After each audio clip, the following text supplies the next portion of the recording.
Well, what should happen next? I mean, should those fines just be, should those fines just be lifted?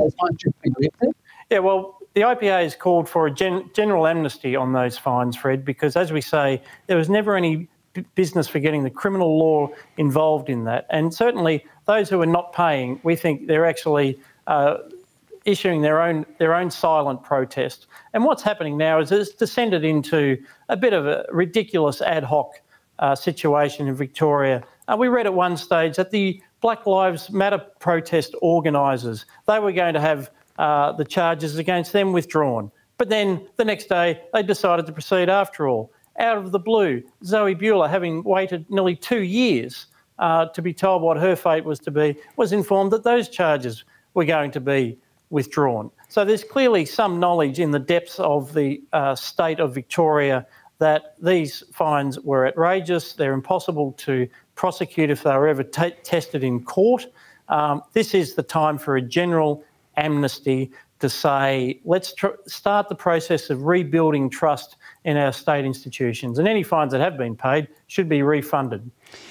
Scott, as every authoritarian knows, the process is the punishment. You should know that. Now, this has led to a serious drop in the public's perception of the police. How much did this drop during the pandemic, Scott? Well, the polling indicates that the approval rating for the police in Victoria has plummeted, Fred, from 76% to 42%. And it's public knowledge that they're now having terrible trouble recruiting new officers, and almost certainly this relates to the perception. We had many resignations by principled officers during the pandemic who refused to enforce those laws that we were just discussing. So this is a crisis that even the Police Association here is really quite worried about. Okay, and before you go, Scott, the bookies are still giving short odds for Dan Andrews to be returned after the election. To people outside Victoria, this is just almost impossible to understand. How anybody could even contemplate voting for these authoritarians is almost incomprehensible. Can you explain it to us, Scott?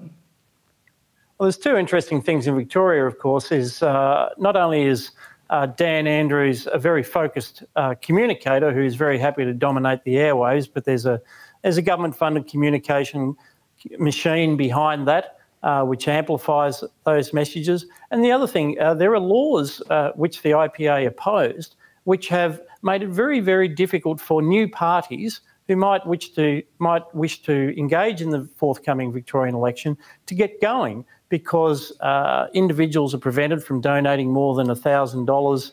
There are criminal sanctions for the organisers of new parties if they don't dot their I's and cross their T's.